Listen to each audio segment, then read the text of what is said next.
Saudara, kabar buruk menerpa Timnas Indonesia di kualifikasi Piala Dunia Zona Asia. Pemain Timnas Miss Hilgers terancam tidak tampil lawan Jepang dan Arab Saudi 15 dan 19 November karena cedera.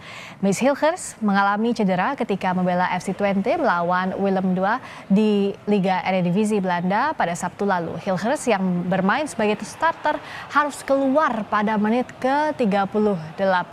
Dalam pertandingan itu, Twente kalah 0-1.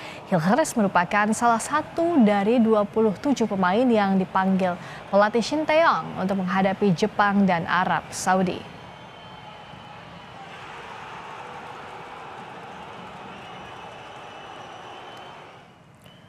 Untuk menghadapi Jepang dan Arab Saudi, pelatih timnas Shin Tae-yong resmi memanggil 27 pemain. Di posisi penjaga gawang, Martin Paes masih menjadi andalan. STY juga memanggil Nadeo Argawinata dan pemain Persis Solo Emriandi. Sementara di lini belakang, skuad STY tak banyak berubah. Ada Jai Itzes, Justin Hapner, Rizky Ridho, Jordi Amat, dan Miss Hilgers kembali dipanggil. Begitu juga dengan Calvin Verdonk, Pratama Arhan, dan kakak beradik Yance dan Yakob Sayuri.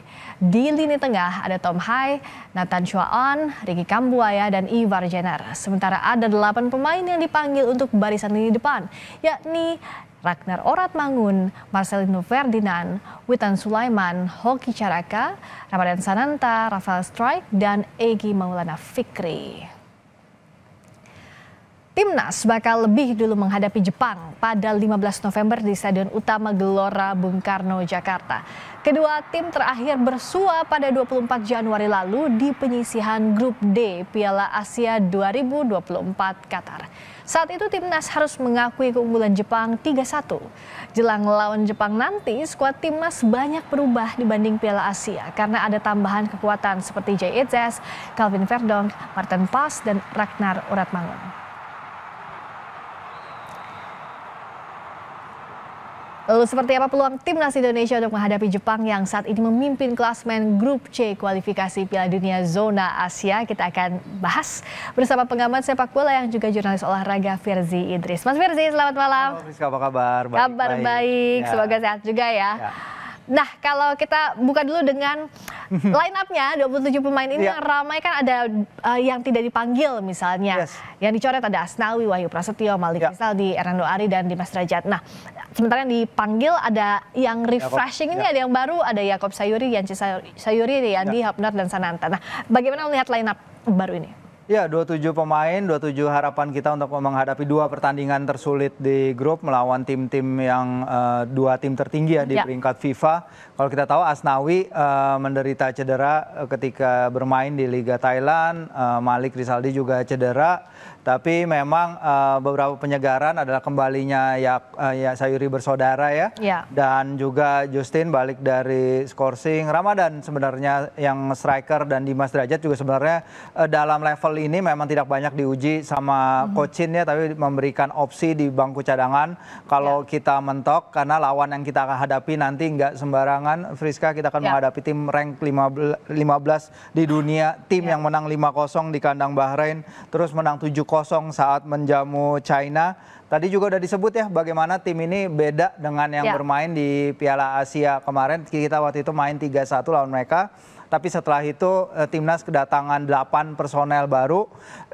Betul ada perubahan warna yang sangat ketara sekali. Ada Jai, ada Martin Paes, ada Ragnar, pemain-pemain lain yang datang setelah Piala Asia itu yang seharusnya memberi kita sesuatu lebih ketimbang apa yang terjadi ketika itu di Qatar, di mana kita sangat-sangat kesulitan sekali lawan Jepang yang waktu itu pun melakukan 8 pergantian dari tim yang kalah pada pertandingan sebelumnya lawan Irak. Pelatih Jepang dia ingin memberikan warna baru kepada timnya, dan waktu itu Jepang akhirnya bisa menang 3-1 lawan Indonesia. Tapi kalau bicara soal dibandingkan dengan itu, artinya Indonesia masih punya harapan. Kalau lawan Jepang ini kan target menang tampaknya berat, tapi setidaknya harus ada peningkatan. Betul, betul. Kita akan bahas per lini, coba kita lihat dulu. Nah, kalau lihat di lini belakang ada Ridho, ada Bang Jai di sini, ada Justin Hapner. Ini bisakah jadi harapan karena lini belakang ini tampaknya harus jadi tembok kuat kan untuk menghadapi serangan Jepang, Mas? Ya betul sekali, ini Jepang yang 7 kali beruntun lolos ke Piala Dunia, mereka mengejar 8 kali penampilan beruntun di Piala Dunia, ini nanti bisa jadi akan jadi poros kita, terutama kalau Miss tidak bisa main, tapi Miss juga kelihatan sekali dalam 2 pertandingan pertamanya dia belum bisa settle in dengan Jay Eages, memang perlu waktu, proses membangun chemistry itu nggak mudah. Tapi kita lihat Rido begitu dia main, setiap kali dia main, dia nggak kelihatan kalah level dari Jai yang bermain di Serie A.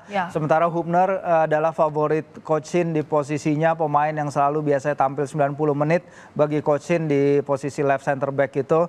Kemarin digantikan oleh Verdong dan beberapa pemain lain di posisi sana. Tapi mereka harus menghentikan aksi pemain-pemain yang luar biasa ya. Kayak kemarin misalnya Daisen Maeda, penyerang Jepang, dia baru membawa Celtic ke final Piala Liga Skotlandia, dia hat-trick lawan Aberdeen. Terus kemudian Takefuso Kubo, dia baru mencetak gol ketiganya di Liga Spanyol kemarin untuk musim ini melawan Sevilla. Jadi pemain-pemain tajam yang untungnya kayaknya nggak diperkuat oleh Ayase Ueda yang bermain di Feyenoord, pemain yang tadi kita lihat memenangkan penalti tadi yang ditarik oleh Jordi Amat. Dia mempunyai 14 gol dari 30 penampilan bersama Jepang yang mencetak 2 gol lawan Bahrain. Jadi kalau Ueda nggak main tentu adalah suatu keunggulan bagi kita setidaknya. Tapi kalau misalnya untuk kita bad newsnya adalah nggak ada Mace misalnya, Mace Helgers yang cedera. Itu jadi kehilangan besar atau masih bisa ditutupi oleh pemain lain? Ya kalau saya lihat sih sejauh ini masih bisa ya, karena Rido kerjasamanya udah bagus, chemistry-nya udah bagus dengan Jai di tengah, ataupun kan kita juga punya Jordi Amat. Amat juga masih bisa bermain, semoga tidak ada cedera yang kambuhan kayak kemarin dia main di Bahrain, cuma main setengah babak sebelum ditarik keluar. Tapi lini belakang kayaknya akan tergantung dari leadership Jai juga. Tapi kalau Amat ada di sana tentu akan lebih bagus. Kita perlu mempertahankan keunggulan gol itu karena kita atas China unggul sekali ya. China kan kemarin keselipnya ketika mereka kalah 0-7 itu. Lawan ketika bertandang ke Jepang tentu kita tidak mau itu terjadi ke kita. Keep it tight, bertahan dulu di belakang karena ketika bermain di Piala Asia tim bermain 4-5-1. Memang susah banget menembus blok pertahanannya Jepang ketika itu karena si gol Sandy Walsh ini yang lagi kita lihat ini adalah satu-satunya tembakan on target kita ke gawang Jepang yang datang pada injury time babak kedua. Jadi going forward ketika itu kesulitan, bahkan kalau nggak salah waktu itu Elkan Bagot ya sempat bermain sebagai striker juga. Jadi ini yang harus diasah oleh Coach Shin nanti. Termasuk kalau kita lihat sekarang lini tengah yang tidak kalah pentingnya. Ini sih sudah salah satu formasi idealnya versi Shin Tae-yong. Tapi setidaknya apakah di laga ini harusnya El Profesor Tom Hai ini dimainkan sejak awal, tidak seperti waktu kemarin di Bahrain. Ya itu perdebatannya kan Tom Hai, kenapa dia nggak main 90 menit, tapi kemudian Coach Shin bilang memang Tom itu kondisinya ketika itu tidak memungkinkan untuk main full game, jadi ketika itu turun dari bangku cadangan. Emang berapa kali kita lihat Coach Shin mengutak-ngatik ya lini tengahnya, kecuali satu faktor yang konstan di sana adalah Ivar Jenner.